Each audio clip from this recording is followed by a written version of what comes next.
নমস্কার, আমার আরও একটি রেসিপি ভিডিওতে তোমাদেরকে জানাই স্বাগত। আজ আমি শেয়ার করব তোমাদের সাথে বাংলাদেশের খুব ফেমাস একটি রেসিপি, ইলিশ মাছের লেজ ভর্তা। তো চলো দেখে নিই ইলিশ মাছের লেজ ভর্তা বানাতে আমাদের উপকরণ কি কি লাগে। প্রথমেই আমি নিয়ে নিয়েছি ইলিশ মাছের একটা লেজ, কারণ আমার কাছে একটাই ছিল। আর তার সাথে নিয়েছি ছোট সাইজের একটা পেঁয়াজ, দুভাগে ভাগ করে নিয়েছি। আর নিয়েছি 4 কোয়া রসুন, তার সাথে নিয়েছি 2টো কাঁচা লঙ্কা আর 2টো কাশ্মীরি শুকনো লঙ্কা। তো এই রান্নাটা যেহেতু একটু ঝাল হয়, তাই এখানে শুকনো লঙ্কার ঝালটাই বেশি থাকে, কিন্তু আমি শুকনো লঙ্কার ঝালটা ইউজ করব না, আমি কাঁচা লঙ্কায় ঝালের জন্য ইউজ করব। আর শুকনো লঙ্কার ফ্লেভার আনার জন্য আমি এখানে কাশ্মীরি লঙ্কা ইউজ করব। তো পেঁয়াজটাকে খুব ভালো করে ধৈর্য ধরে একদম ছোট ছোট করে কেটে কেটে নিতে হবে। তারপরে পেঁয়াজটাকে হাত দিয়ে চটকে ওরকম ছাড়িয়ে নিতে হবে।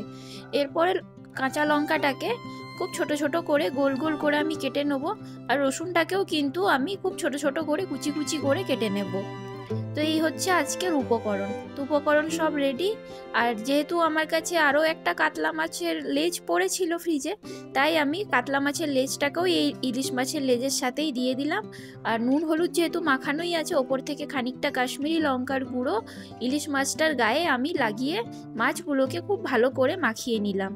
তো এই দেখো আমার মাছের মাখানো হয়ে গেছে। একটা কড়াই গরম করে তাতে দিয়ে দিলাম খানিকটা সর্ষের তেল, ওই 2 চামচ মতো সর্ষের তেল দিয়েছি। একে একে সমস্ত মাছ আমি ছেড়ে দিলাম তেলের মধ্যে। আর যেহেতু মাছের রান্না, তাই সর্ষের তেলে করলেই ভালো। আর মাছের দেখো একটা পিঠ আমার ভাজা হয়ে গেল, তো অন্য পিঠটা আমি ভাজতে দিয়েছি। 1 মিনিট করে রেখে রেখে 2টো পিঠই আমি ভেজেছি। আর মাছগুলো ভাজা আমার কমপ্লিট হয়ে গেছে। এবার একে একে একটা পাত্রে আমি মাছগুলোকে তুলে রেখে দেবো। ওই পাত্রে শুকনো লঙ্কাগুলোকে ভেজে নেব। তো শুকনো লঙ্কাগুলো একটু 3-4 সেকেন্ড নাড়াচাড়া করে তার মধ্যে রসুন কুচিটা অ্যাড করে দেবো। তো শুকনো লঙ্কা যেহেতু খুব তাড়াতাড়ি হয়, তো আমার শুকনো লঙ্কাগুলো ভাজা হয়ে গেল, তাই আমি তুলে রেখে দিলাম। এবার রসুনটাকে একটু ওই 10-15 সেকেন্ড মতো নাড়াচাড়া করে ভেজে সাইডে তুলে রেখে দেবো। ওই তেলেই আমি যে পেঁয়াজটা কেটে রেখেছিলাম সেই পেঁয়াজটাকে দিয়ে দিলাম। পেঁয়াজটাকে একটু সোনালি সোনালি করে ভেজে নেবো। তো দেখো পেঁয়াজ ভাজাটা আমার কমপ্লিট হয়ে গেছে। একটুখানি নাড়াচাড়া করে গ্যাসটাকে অফ করে আমি এই কড়াইটার মধ্যেই কিন্তু পেঁয়াজটাকে রেখে দেবো। এখানে একটু নুন নিয়ে নিলাম স্বাদ মতো। এই একটা লঙ্কা আমি সাইডে রেখে দেবো, ওই পরে কাজে লাগবে গার্নিশিংয়ের জন্য। এরপর নুন দিয়ে লঙ্কাগুলোকে মেখে নেবো ভালো করে।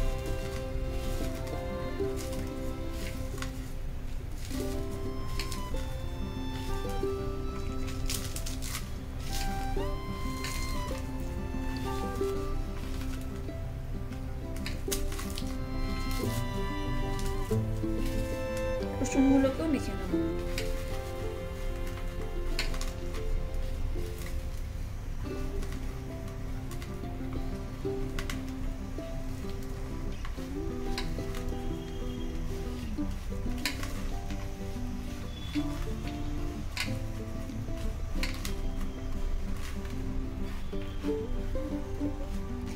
এটা মাখা কমপ্লিট, এটাকে সাইডে করে দিলাম।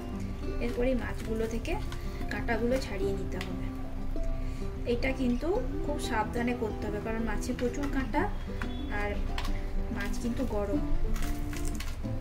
যেমন বললাম, এই কাজটা কিন্তু খুব সাবধানে তোমাদেরকে করতে হবে আর খুব ধৈর্য ধরে করতে হবে, কারণ মাছের লেজে এমনিতেই বেশি কাঁটা থাকে আর খুব ছোট ছোট কাঁটাগুলো থাকে, তাই একটা একটা করে সমস্ত কাঁটাকে কিন্তু বেছে নিতে হবে। তাছাড়া কিন্তু খাবার সময় মুখে খুব লাগবে। তো সেই জন্য একটু ধ্যান দিয়ে তোমরা এই কাজটা করো। মোটামুটি কাঁটাগুলো আমার সমস্ত বাছা হয়ে গেছে, যেটুকু আছে সেটুকু মাখতে মাখতে হাতে লেগে বেরিয়ে চলে আসবে। তো লঙ্কা কুচি আমি এখানে অ্যাড করে দিলাম, আর ভেজে রাখা পেঁয়াজও কিন্তু ওপর থেকে অ্যাড করে দিলাম। খুব ভালো করে এবারে এইটাকে মাছটাকে মাখতে হবে। ওপর থেকে দিয়ে দিলাম একটু কাঁচা সর্ষের তেল। আর একটা লঙ্কা দেখো আমি সাইডে রেখেছি, ওই লঙ্কাটাকে গার্নিশের জন্য কিন্তু আমি সাইডে রেখে দিয়েছি। একটা গোল ডো আমি বানিয়ে নিয়েছি।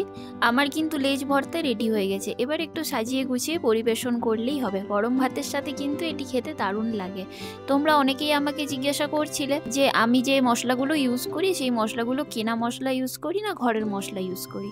তো আমি সমস্ত গোটা মশলা বাড়িতেই কিনে নিয়ে আসি, তারপরে বাড়িতেই সেটাকে বাড়িতে পিষে সেই মশলা আমি ইউজ করি। তো দেখো কত জলদি জলদি রান্নাটা তৈরি হয়ে গেল। এরকম আরও নিত্য নতুন রেসিপি পেতে আমার চ্যানেলটি চ্যানেলটিকে সাবস্ক্রাইব করে দাও, ভিডিও ভালো লাগলে একটা লাইক করে দাও, কমেন্ট করো আর শেয়ার করে দাও কোনো একজন বন্ধুর সাথে।